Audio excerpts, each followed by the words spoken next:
Bonjour Grégory Levaux. Bonjour. Vous êtes président de l'École européenne de Contract Management et de2CM Consulting et on va parler de votre profession, le Contract Management, à l'épreuve de la crise de la Covid-19. Alors on imagine qu'effectivement les impacts d'une telle crise peuvent être particulièrement lourds sur les contrats, ça empêche les parties de tenir leurs obligations. Alors qu'est-ce que le Contract Manager que vous êtes se dit quand il voit une telle crise se profiler? Est-ce qu'il prend peur face au tsunami de conflits potentiels qui peut éclater finalement, qui peut arriver? Ah non, le contract manager se dit qu'il a un rôle indispensable à jouer et qu'il est armé pour faire face. La gestion de crise, c'est complètement dans l'ADN du contract management, qui est avant tout un métier de crise. Et nos différentes missions le prouvent. D'abord, identifier et évaluer les risques pour anticiper au mieux les réponses et sécuriser ainsi les contrats et les projets. La deuxième mission, elle découle et va même au-delà de la première, puisqu'il s'agit d'optimiser les contrats. Et ces optimisations peuvent aussi bien être d'ordre financier, réduire nos coûts, améliorer les profits, gagner des points de marge, que relationnel, construire et développer sur le long terme une relation économique par exemple. Enfin, je disais que le contract manager était armé parce qu'il a des outils spécifiques à déployer pendant la crise. Je pense par exemple aux outils relationnels qui incluent des techniques de résolution de conflits ou encore aux groupes de contract manager dédiés à l'intervention en urgence de type SWAT team qui sont parfois mis en place dans certaines entreprises pour tenter de sauver un projet qui apparaît en péril.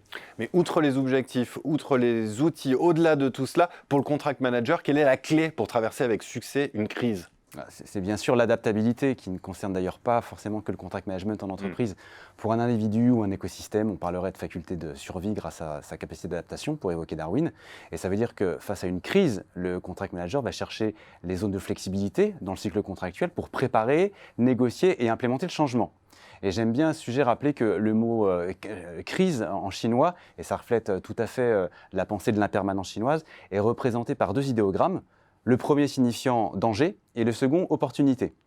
Et déceler des opportunités, c'est justement au cœur de l'activité du contract manager. Mais en fait, au-delà de la gestion de crise, le contract manager, il est très bien placé pour tout ce qui est conduite du changement, gestion de la transformation. Oui, ça fait partie de la panoplie du contract manager qui compte une douzaine d'outils et de processus dédiés aux situations de crise marquées par une forte incertitude. Pourtant, on s'aperçoit lorsqu'on regarde les enquêtes terrain que ce n'est pas forcément ce qui caractérise le contract management aux yeux des autres fonctions de l'entreprise. Et c'est vraiment dommage. À nous d'exposer désormais nos atouts relationnels pour convaincre les décideurs de faire confiance à nos savoir-faire et à nos savoir-être. On pourra notamment leur expliquer que les chefs de projet et les opérationnels n'auront pas le temps de piloter les aspects relationnels de la crise car ils seront trop occupés à gérer les retards et les défauts de qualité.